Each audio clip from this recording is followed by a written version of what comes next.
শ্রীমায়ের চাহিদা বলতে কিছুই ছিল না। ঠাকুরের অনুরাগীদের মধ্যে অনেক বড় বড় ব্যবসায়ীও ছিল। একবার একজন ভক্ত একটি বালিশের মধ্যে সেলাই করে 10,000 টাকা নিয়ে এলো। ঠাকুর বললেন, ওসব জিনিস আমার চাই না।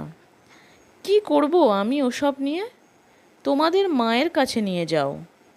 সেই প্রসঙ্গে মা বলেছেন, লোকটি আমার কাছে টাকা নিয়ে এলো।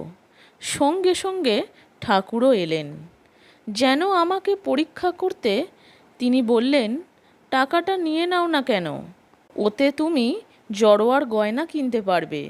আমি বললাম, সোনা দানা নিয়ে আমি কি করব? ওসব আমি চাই না। লোকটিকে টাকা ফিরিয়ে নিয়ে যেতে হলো। ঠাকুর শ্রী মা সম্পর্কে বলেছেন, ও আমার শক্তি। এই হচ্ছে আমাদের